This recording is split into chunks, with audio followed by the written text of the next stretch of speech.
Hello नमस्कार दोस्त। आज का वीडियो में हम लोग सीखने वाले हैं महत्तम समवर्तक। अगर दो संख्या दिया हुआ रहे या तो दो से अधिक रहे तो उसको हम लोग कैसे गुणाकार विधि से बनाएंगे, आज इस वाले वीडियो में हम लोग सीखेंगे। आइए हम लोग कुछ क्वेश्चन ले लेते हैं जिस तरह से। पहले सिंपल लेते हैं, जैसे ले लिए यहाँ पे 6 ले लिए, 6 और 4 का महत्तम समवर्तक, वो भी गुणनखंड विधि से। हम लोग इस तरह से भाग विधि से सीख चुके हैं। जैसे 2 मर्त लगा दो, यहाँ पे 2 मर्त नहीं लगा, 1 मर्त लगेगा। 6 में से 4 जाएगा, 2 बचेगा। इसे छोटा गया था, फिर यहाँ से ऐसा करो, फिर यहाँ पे 4 लिखो, फिर 2 2 लिखे 4 2 कैसे। इसका जो लास्ट में जितना मर्त कटेगा वही मेरा क्या हो गया, एलसीएम यानी एचसीएफ हो गया। ये हुआ भाग विधि से। हमको सीखना क्या है, गुणनखंड विधि से महत्तम समवर्तक। तो गुणनखंड विधि से कैसे बनाएंगे, इन दोनों का क्या करेंगे, गुणनखंड करेंगे। इस तरह से 6 लिखेंगे, यहाँ पे 4 लिख दीजिए, यहाँ पे 6 लिख दीजिए। ठीक है, अब क्या करना है, यहाँ से फिर लगाइए। कितना मत लगेगा, 2 मत, यहाँ पे 3 हो जाएगा, फिर 3 से लगा दीजिए, यहाँ पे 1 हो जाएगा। यहाँ पे 2 लिखना है, यहाँ पे 2 हो जाएगा, यहाँ पे 2 लिखिए, यहाँ पे 1 हो जाएगा। आप दोनों को ही क्या कीजिए कि इस तरह से लिखिए। क्या क्या क्या आया है, 2 गुने 3 गुने 1, और 4 में क्या आया है, 2 गुने 1। अब इसमें क्या देखना है दोस्त, कि दोनों में मिलता है, जो दोनों में मिलेगा वही मेरा क्या हो गया, आंसर हो गया। देखिए क्या क्या मिल रहा है, एचसीएफ ये देखिए, ए वाला मिल रहा है और ए वाला मिल रहा है, तो 2 लिख देंगे। 1 मिल रहा है, 1 मिल रहा है, दोनों को 1 लिखेंगे। अब दोनों को क्या कर देंगे, गुना लिखेंगे, बन के रेडी हो गया। ये हुआ क्या, कौन सा विधि, गुणनखंड विधि। इसी तरह से एक और क्वेश्चन लेते हैं हम लोग।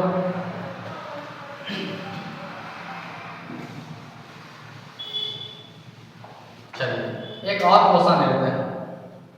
यहाँ पे ले लिए 12 और यहाँ पे ले लिए 8। इसी को भी हम लोग गुणनखंड विधि से बनाएंगे। तो पहला विधि मेरा क्या है कि इस तरह से लिखेंगे और इसको यहाँ पे लिख देंगे, इसको यहाँ पे लिख देंगे।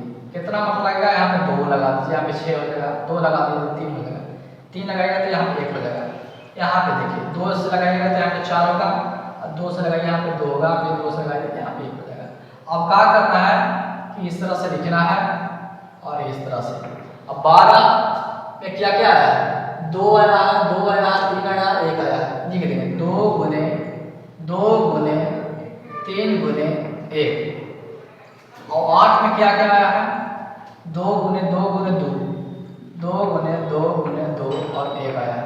अब दोस्त क्या लिखना है, यहाँ पे देखिए, तो दोनों में मिलेगा उसको एक बार लिखेंगे, एक बार लिखेंगे। ठीक है, ये भी मिल रहा है, एक बार लिखेंगे। और देखो यहाँ पे 3 है, यहाँ पे 2 है, नहीं मिल रहा है, इसको छोड़ देंगे। देखो 1 मिल रहा है, 1 मिल रहा है, 1 के भी लिख देंगे। अब दोनों का गुना कर देंगे, 2 लिखे 4, मेरा एचसीएफ निकाल कर तैयार हो गया आंसर। ये मेरा सिंपल क्वेश्चन था। एक और क्वेश्चन ले लेते हैं।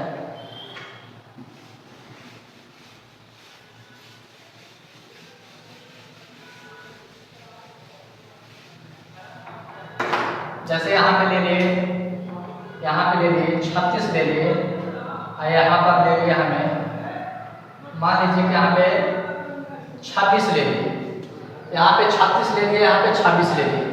इसको हमको बनाना है महत्तम समवर्तक, वो भी गुणनखंड विधि से। तो कैसे बनाएंगे, इस तरह में लिखेंगे, दोनों 26 का भी लिखेंगे और 36 का भी लिखेंगे। अगर 2 से लगाएंगे तो 36 में 2 से अगर भाग देंगे तो 18 आएगा, फिर 2 से लगाते हैं यहाँ पे 9 आ जाएगा, फिर यहाँ पे 3 से लगने वाला है क्योंकि 2 से कटने वाला नहीं है। 3 से लगेगा तो यहाँ पे 3 नहीं हो जाएगा, 3 3 9, फिर 3 से लगाते हैं 1 हो जाएगा। अब यहाँ पे देखिए 26 में 2 से अगर भागा देंगे कितना मत लगेगा, 13। अब 13 किसी भी संख्या से नहीं कटने वाला है, सिर्फ अपने खुद से कटने वाला है, अभाज्य संख्या। अब क्या करना है दोस्त कि 36 को इस तरह से लिखिए, और 36 में क्या क्या लाया है, 2 को 2 लाया है, और 2 3 लाया है, और 1 लाया है। 26 में क्या आया है, 2 गुने 13 गुने 1 आया है। अब क्या करना है, जो दोनों में मिलेगा वही हमको एक बार लिखना है। जैसे 2 मिल गया, एक बार लिखेंगे, गुना करते हैं। अब देखिए तो नहीं मिल रहा है, सिर्फ 1 मिल रहा है, 1 भी लिखेंगे। आप क्या करेंगे, दोनों का गुना लिखें, आंसर कंप्लीट। इसी तरह से एक और क्वेश्चन लेते हैं। चलो मान लीजिए कि यहाँ पे ले लिए 9 और 7, 9 और 7 ले लिए। इसको हमको बनाना है महत्तम यानी एचसीएफ। इसको भी इस तरह से हम लोग फैक्टर करेंगे। 3 3 9, 3 का 3। देखिए 7 क्या है, अभाज्य संख्या है, अपने से कटेगा और 1 से कटेगा और किसी संख्या से नहीं कटेगा। तो यहाँ पे 7 से लगा दीजिए 1 हो जाएगा। अब यहाँ पे क्या करना है, दोनों को इस तरह से लिखिए, 3 गुने 1 और 7 में क्या है, 7 गुने 1। अब देखिए दोस्त, इसमें कोई नहीं मिल रहा है, सिर्फ 1 मिल रहा है, 1 मिल रहा है। तो मेरा एचसीएफ क्या हो गया, 1 हो गया आंसर। समझ में आ रहा है दोस्त? तो वीडियो को लाइक जरूर करें और इस चैनल पर नए हैं तो चैनल को जरूर सब्सक्राइब करें। आइए हम लोग एक और क्वेश्चन लेते हैं।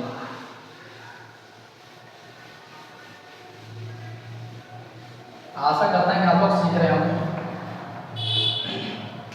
देखिए यहाँ पे ले लेते हैं 25 ले लेते हैं और यहाँ पे 125 ले लेते हैं। तो भाग विधि से हम लोग बनाने के लिए सीख चुके हैं, हम लोग गुणनखंड विधि से बनाएंगे। तो 25 के भी इस तरह से करेंगे फैक्टर और 25 को भी करेंगे। 5 मतलब लग जाएगा, तो यहाँ 5 हो जाएगा, 5 मतलब यहाँ पे 1 हो जाएगा, 5 यहाँ 25 हो जाएगा, 5 लगाए तो यहाँ 5 हो जाएगा, फिर 5 लगाए तो यहाँ पे 1 हो जाएगा।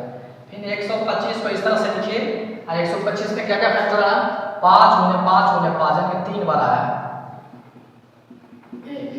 अब क्या करना है कि 25 को भी इसी तरह से लिखना है, 5 गुने 1 क्या मिल रहा है, जो दोनों में मिलेगा उसको एक बार लिखेंगे, एक बार लिख दीजिए। देखिए कोई नहीं मिल रहा है, देखिए एक और मिल रहा है, देखिए 1 मिल रहा है, एक बार लिखेंगे और 1 मिल रहा है, 1 सब एक गुना कर दीजिए 25, मेरा 25 आंसर हो गया। आइए हम लोग संख्या वाला इस तरह से हम लोग बना देंगे। इससे भी थोड़ा सा बड़ा डिजिट लेते हैं, संख्या लेते हैं। जैसे यहाँ पे ले लिए 343 और यहाँ पे ले लिए 56। यहाँ पे 343 लिए दोस्त, यहाँ पे 56 लिए। अब दोनों को हमको क्या करना है कि गुणनखंड विधि से बनाना है। तो जिस तरह से हम लोग शुरू से बनाते हैं उसी तरह से हम लोग बनाएंगे। क्या करेंगे, इसको फैक्टर करेंगे 343 और इसको भी करेंगे 56 को भी करेंगे। तो यहाँ पे देखिए अगर 3 से 2 से तो नहीं लगेगा, अब 3 से देखते हैं लगा के। तो क्या करते 3 का विभाजक नियम क्या कहता है कि सभी संख्या का योग अगर 7 3 से विभाज्य हो जाता है तो संख्या पूरी संख्या से विभाज्य हो गया। तो 3 से 4 कितना हो गया 7, और 7 में 3 जोड़ दीजिएगा तो 10 आ गया। 10 में 3 से भाग देंगे तो पूरा पूरा करने वाला नहीं है, तो हम लोग कितना मत लगाएंगे, 3 के बाद हम लोग 7 से लगाएंगे, 7 से लगाएंगे। अगर हम 343 में 7 से भागा देंगे कितना मतलब कटेगा, 7 5 35 तो ज़्यादा हो रहा है, 4 7 28, यहाँ पे करके देख लीजिए 7 6 को 28 कट गया। यहाँ कितना आया 14, 14 में से आगे छुड़ाओ, यहाँ पे 3 7 नमा 63 पूरा पूरा कट जाएगा दोस्तों। यहाँ पे कितना आया 63 आया, फिर 7 से लगा सभी 7 चौको 28 49 है, 7 चौको 28 और 7 चौको 63, फिर 7 मत लगा दीजिए तो 7 हो जाएगा, फिर 7 से लगा दीजिए 1 हो जाएगा। अब यहाँ पे देखिए अंतिम क्या है, 6 है, इसमें 2 से पूरा पूरा कटेगा, और 2 दूनी के 6 और 2 बटे 16, फिर 2 से लगाइएगा तो 2 का 2 और 2 चौको 8, फिर 2 से लगाइए यहाँ पे 7 हो जाएगा, फिर 7 से लगाइए यहाँ पे 1 हो जाएगा। अब दोनों को हमको क्या करना है कि 343 और 56 को जितना लाए हैं हम लोग फैक्टर करके 7 गुने 7 गुने 7 गुने 1 और 2 56 में क्या लाए 2 गुने 2 गुने 2 गुने 7 गुने 1। अब दोस्त हमको क्या करना है, जो दोनों में हमको मिलेगा उसको हम एक बार लिखेंगे। देखिए कोई नहीं मिल रहा है, सिर्फ 7 मिल रहा है, 7 लिखेंगे। एक मिल रहा है दोनों में, एक लिखेंगे और वहाँ पास में दोनों को गुना करेंगे, आंसर हो गया 7। इस तरह से हम लोग बना लेंगे, तो दोनों में मिलेगा उसको हम एक बार लिखेंगे, ठीक है। इस तरह से हम लोग बना लेंगे। अगर हम लोग 4 वाला करते हैं इस तरह से, मान लीजिए ऐसे दिया जा रहा है a square b square c, और यहाँ पे ऐसे दिया रहा है a क्यूब और यहाँ पे लिखिए b और c, इस तरह से c स्क्वायर इस तरह से रहेगा। तो इसको कैसे बनाएंगे, उस संख्या तो हम लोग बना लेंगे, और इसको कैसे बनाएंगे, तो क्या करेंगे कि इस तरह से करेंगे a स्क्वायर b स्क्वायर और c, इसको भी तोड़ देंगे। इसको a को कैसे लिख सकते हैं, a गुने a लिख सकते हैं, b को कैसे लिख सकते हैं b गुने b लिख सकते हैं, c को कैसे लिख सकते हैं, ऐसे लिख सकते हैं, ठीक है। उसी तरह इसको भी करेंगे a cube b square c square, a को कितना बार लिख सकते हैं, 3 बार लिख लेंगे। b को कितना बार लिखेंगे, 2 बार लिखेंगे क्योंकि b स्क्वायर है। c को कितना बार लिखेंगे, 2 बार लिखेंगे। और हम बताएं दोस्त तो दोनों में मिलेगा वही मेरा आंसर होगा। HCF लिखेंगे, HCF बराबर, अब देखिए दोस्त ये दोनों में मिल रहा है उसका हम एक बार लिखेंगे, दोनों में मिल रहा है उसका हम एक बार लिखेंगे। अब देखिए कहीं नहीं मिल रहा है, ई पट ए है, इस पट ए नहीं है तो नहीं लिखेंगे। अब बी पर जाते हैं, बी मिल रहा है बी लिखेंगे, बी मिल रहा है बी लिखेंगे। यहाँ पे सी है, यहाँ पे सी है, सी मिल गया उसको हम एक ही बार लिखेंगे। अब यहाँ से क्या करना है कि ए को ए से गुना कर दीजिए, बी को बी से गुना कर दीजिए, और सी अकेले है, ये मेरा आंसर हो गया, मेरा आंसर हो गया।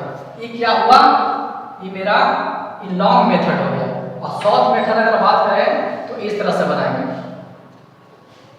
देखिए इस तरह से बनाएंगे, इसी पर बन जाएगा। देखिए दोस्तों ए स्क्वायर और बी स्क्वायर और सी, और क्या है ए क्यूब और बी स्क्वायर और सी स्क्वायर।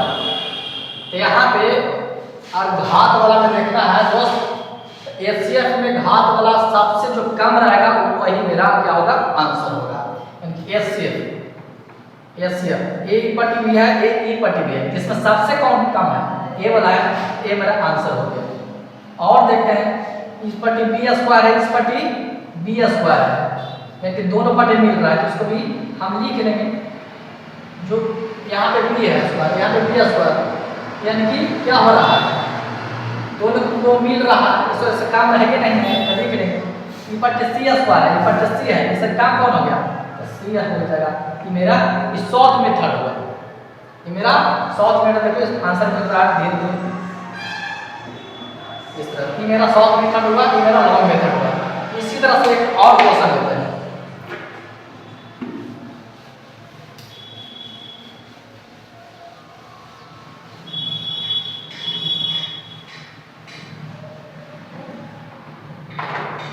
मान लीजिए हम देख लिए ABCD, मतलब अगर हाथ वाला इस तरह से दे दे कि 2 के पावर 3 गुने 3 के पावर 4 गुने और 5 के पावर 3 और 2 के पावर 7 और गुने 3 के पावर 5 गुने 5 के पावर 2।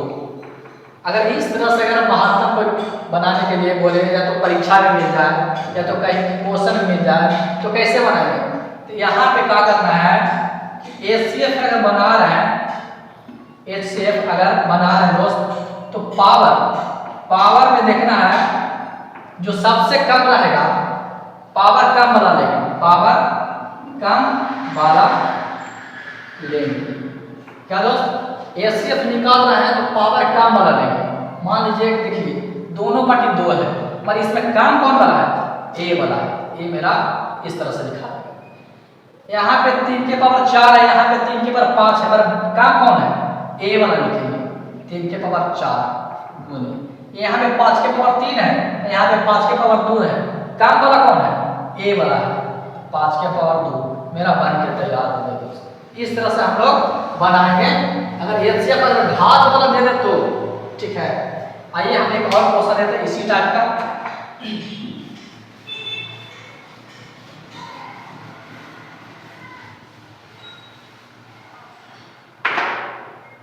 जैसे यहाँ पे दे दिए 2 के पावर 3 गुने 8 के पावर 5, 8 के पावर 5 गुने 3 के पावर 7 और 2 के पावर 8 गुने 8 के पावर 7 गुने 3 के पावर 9। इस तरह से अगर कोई क्वेश्चन मिल जाए और महत्तम समवर्तक के लिए एचसीएफ निकालने के लिए बोले तो दोनों पट्टी हम क्या करेंगे कि दोनों पट्टी हम देखेंगे कि सबसे कम वाला घात कौन है। ई पट्टी भी 2 है और इस पट्टी भी 2 है, मगर कम घात वाला कौन हो गया? ए वाला हो गया। तो 2 के पावर 3 लिख लेंगे इस तरह से। फिर देखेंगे दोनों को, ई पट्टी भी 8 है, इस पट्टी भी 8 है, इस पट्टी भी 8 है और इस पट्टी भी 8 है, मगर कम वाला कौन घात है? ए वाला लिखेंगे इस तरह से लिख लेंगे इस तरह से। फिर गुना देंगे, इस पट्टी भी 3 है और इस पट्टी भी 3 है, तो कम वाला कौन है? ए वाला हो गया। 3 के पावर 7 मेरा बन के तैयार। जो मिलेगा वही आंसर होगा। मान लीजिए